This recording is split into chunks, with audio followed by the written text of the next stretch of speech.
Aujourd'hui, dans les chroniques de la Terre du Milieu, univers alternatif du Seigneur des Anneaux, nous allons traiter de l'épisode de la Grande Guerre.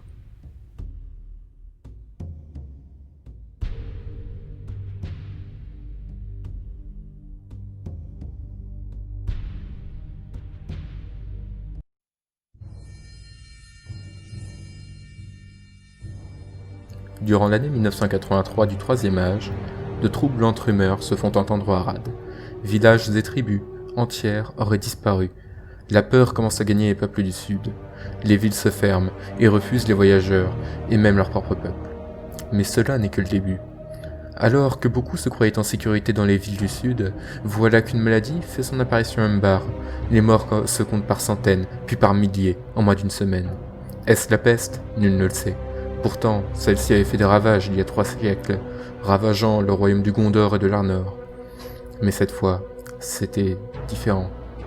Les malades se décomposaient de l'intérieur, leurs organes se liquéfiaient, et la mort venait au bout de quelques jours dans notre souffrance.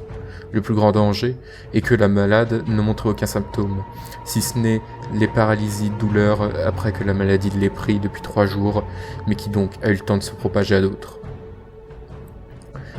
Celle-ci atteignit rapidement le Harad, le Kand, le Gondor, en ravageant les villes de Dol Amroth, Osgiliath et Pelargir. D'immenses fosses communes commençaient à être érigées dans les villes. Au bout de 2 semaines, il y eut près de 70 000 morts, du moins ce que les soigneurs ont réussi à compter dans les villes. Les autorités des villes ne savaient que faire, et face à cette indécision, les populations commencèrent à parler de révolte contre les nobles incompétents et loin des problèmes du petit peuple. C'est dans ce contexte qu'arriva la journée noire de Dol Amroth.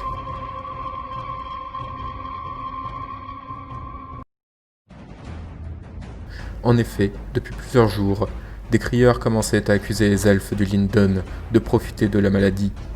Ces elfes, qui étaient tous des marchands venant du Lindon, vendaient du vin au peuple de la ville. Et dans une période si peu joyeuse, leur nombre de commandes avait drastiquement augmenté. Les hommes voulaient sûrement oublier le calvaire qu'ils vivaient.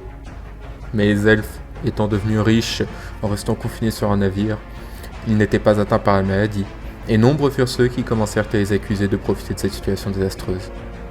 Parmi ces crieurs se trouvait notamment une femme, une corsaire nommée Isis. Son talent d'oratrice stimula les foules, et lorsqu'un elfe tenta d'intervenir face aux injures qu'elle proférait à l'encontre de son peuple, celui-ci manqua de se faire tuer par la foule. Et c'est dans ce contexte qu'une découverte changea la donne. Les enquêtes menées par les gardes et les volontaires, cherchant une origine à cette maladie, démontrèrent qu'elle n'en était pas une. Il s'agissait d'empoisonnement, tous les puits avaient été empoisonnés, et dans certains d'entre eux se trouvaient des jarres, qui au vu des résidus restant au fond de ceux-ci, avaient servi à contenir le poison. Le problème étant que ces jarres étaient elfiques, et quand la population la prit, cela provoqua un immense mouvement de foule qui se dirigea vers le port. Les elfes, n'ayant eu le temps de réagir, se firent lyncher et massacrer par la foule en colère. En quelques semaines, la nouvelle se propagea dans toute la Terre du Milieu, et les tensions augmentèrent drastiquement. D'un côté, des elfes envers Dol Amroth pour la mort de leurs marchands, et de l'autre, des cités touchées par la maladie, voyant les elfes comme les principaux coupables de l'empoisonnement. Au départ dubitatif, le Lindon ne souhaitait pas augmenter les tensions, mais lorsque de nombreux nobles furent assassinés, les dirigeants ordonnèrent à Dol Amroth de laisser les elfes entrer dans la ville pour enquêter sur la mort des marchands et de traduire en justice les coupables. Les princes de Amroth refusèrent, considérant cela comme une violation de leur souveraineté. Mais il s'agissait là d'un ultimatum. Et 3 semaines plus tard, la flotte des elfes arriva au port des hommes. Ceux-ci refusèrent la nouvelle demande des elfes, et la guerre commença dans un bain de sang, celui des hommes.